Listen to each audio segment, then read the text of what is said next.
Alright, so it is 12:05 right now, and my neighbor is bumping Wild Thoughts by Rihanna, and my floor is dead ass vibrating. But whatever. Hi, I'm Adrian, and I like wrestling.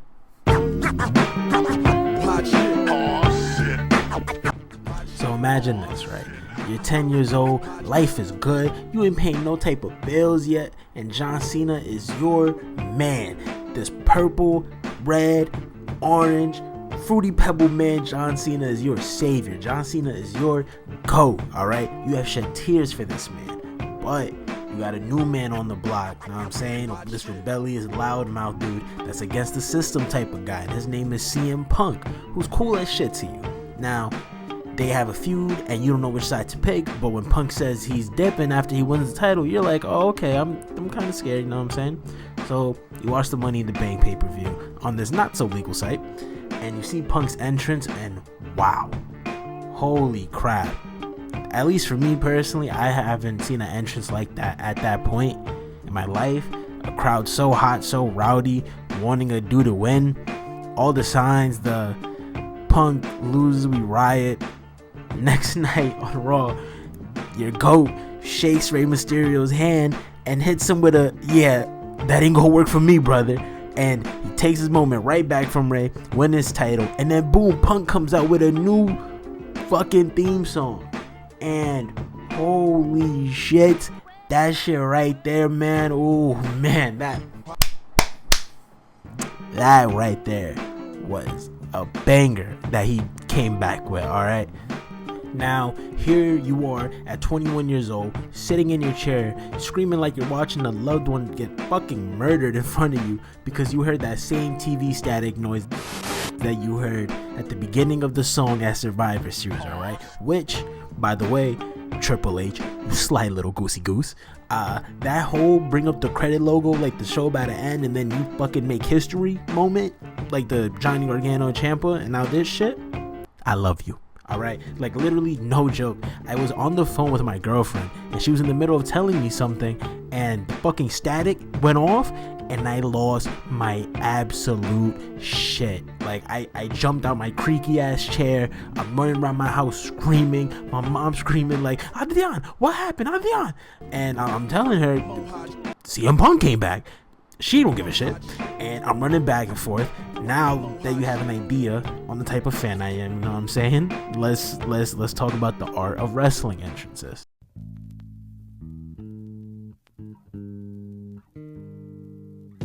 See, me, I'm a simple guy when it comes to my wrestling, right? You know, I like the good old headlock and snapmare like the next guy, of course. You know, the oh look, it's good guy versus bad guy type, of course. But you know, what's special to me in wrestling that stands out and honestly could make a match or break a match for me is the entrance, right? You know, when you got a grand entrance and the theme song matches perfectly. A perfect example of this is The Undertaker, right? His theme song gives off this whole vibe for his character. So his character is this mysterious, terrifying, eerie, tall stature man that's going to absolutely murder you, right? And what is his theme song? Exactly that vibe, you know. The song doesn't have any lyrics, it's all instrumental, but that gong build up to the organs crashing, and it sounds like the type of thing you'd hear in a horror movie, and the scene is you getting buried alive in the church by this weird cult. I don't know where I'm going with this. But his entrance matches the song perfectly, right? With the dark lights and smoke all around him, and he makes this very slow, methodical walk, sometimes too goddamn slow, but he walks to the ring, and what does he do when he gets to the ring? He takes the hat off slow, he rolls his eyes back, man. I don't want to hear that shit ain't creepy out at least once as a child. That's a lie if you say it didn't. And one thing I always enjoyed as The Undertaker from his entrances, even when I was younger, you know, like his WrestleMania entrance has like what the kids call it nowadays, you know, aura.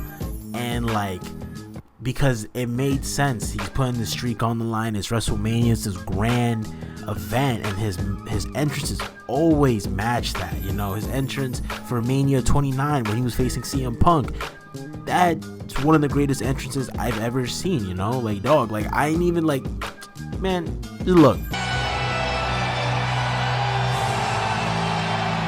Now, of course, Undertaker is a generational wrestler, so his entrance, of course, is iconic. But hearing that gong, or the eyes rolling back to his head, or even the walk, like, it's just so nostalgic to me, like, yeah, he's a creepy dude, but when I see him walking or hear the gong, it's like I can't help but think of times I seen this when I was younger, and it's like, yeah, you scared the shit out of me, but I kind of like you, So when I think of nostalgia, right, like a nostalgia theme song, for me, honestly, it's hear me out,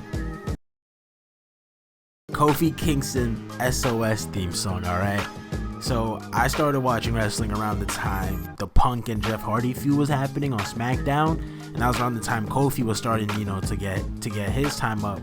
But SOS just always stood out to me, always. And I remember his theme song being such a banger, and the song fit his character at the time. Maybe it didn't end up fitting him once he forgot about it, but like it was great, and the entrance he did with the boom, boom, boom. And then he did the spin jump for the last pyro. Oh man, this was great. Like, it's things like this that makes these wrestlers stand out for people. Like, I remember how he did the entrance, the song 12, 13 years later, you know what I mean?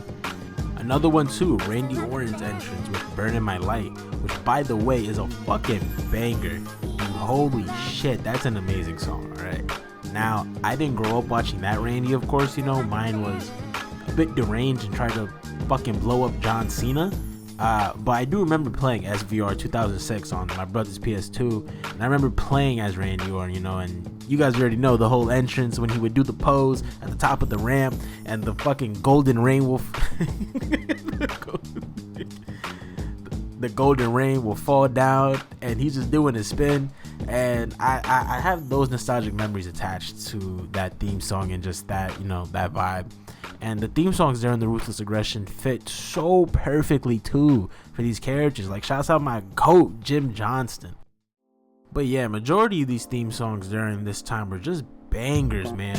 And not even because they were just naturally good songs, which they were, but because they fit the characters so well. You had Eddie's, Kurt's, Rey Mysterio's, even the mid-carders had bangers like Shelton Benjamin, MVP, Carlito, Matt Hardy, like the list goes on. And back then, theme songs were a part of the character. Nowadays, the song doesn't really matter.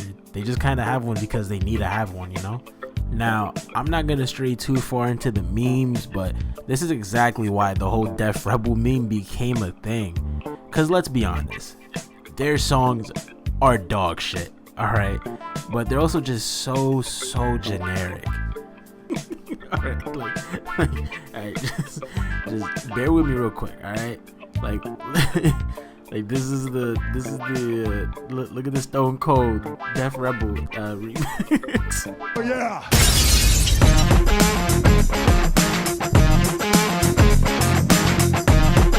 But yeah, I'm not gonna lie, it's gotten to a point now to where I never thought about this before this year. But it's really a surprise now in the Royal Rumble when anyone comes out, and it's not a good thing, because now you got the whole 5, 4, 3, 2.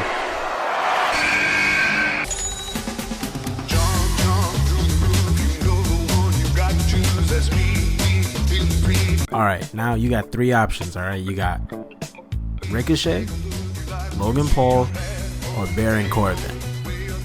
Should got a Jet Set Radio type. But if you said Baron Corbin, you are correct. And I don't know why you know Baron Corbin's theme song, but all love to him.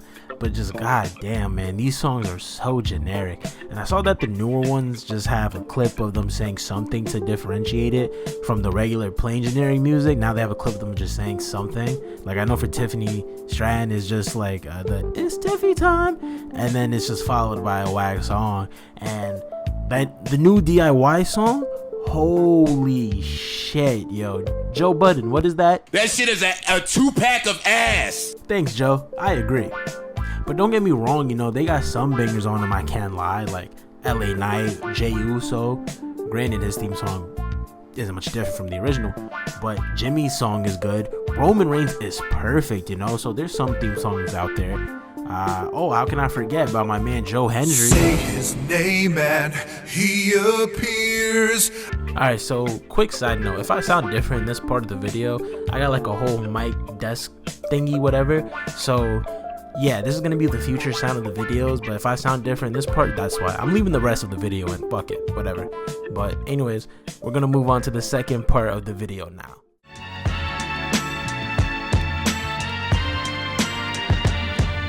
So just as I said how important, the theme song is, the way you make your entrance look is also just as important.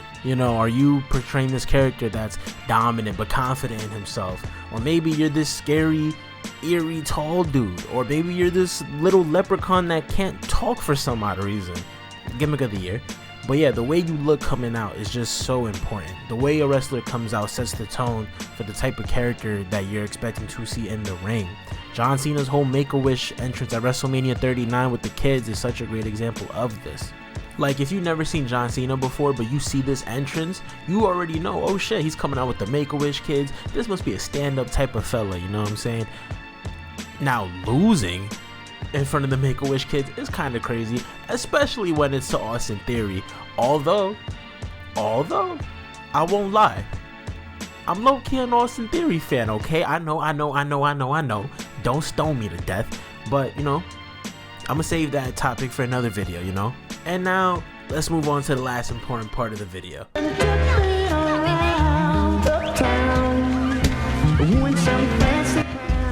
Alright, so when I say me and you, I mean us, the people. We, the people. You know what I'm saying?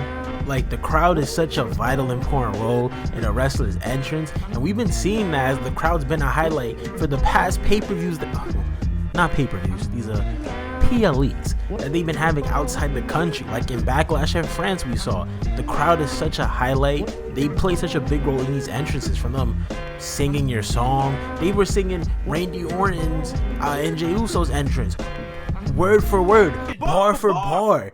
And we see even for the Jey Uso entrance how the crowd, when they had the lights low, Jay's coming through the crowd, the whole audience is doing the whole freaking arm wave thing. He had the whole country of France rocking with him. You know what I'm saying? And this is why your theme song and the way you come out is so important, because that's what creates these moments, and these moments are what's remembered in time. Because if you come out and you ain't got the crowd with you and you looking like Karrion Kross and his crew, oh boy, shit, that's tough. But hey man, who the hell am I? Alright, I'm just a guy making wrestling videos in my bedroom. But yeah man, that will conclude my TED Talk on the art of wrestling entrances, man. If you made it this far in the video, I love you. Thank you. You know what I'm saying? If you like my unnecessarily long rambling and you want to see more in the future, drop a like for your boy. You know what I'm saying? If you disagree with something I said or agreed with me or want to critique me or leave negative comments, whatever, drop a comment below. And last but not least, y'all, subscribe for your boy, man. You know, I'm trying to hit goals this summer, push out more videos and content, get that algorithm booming, you know what I'm saying? And yeah, I don't really got much of an outro, so I'm gonna just leave it at Prograps out.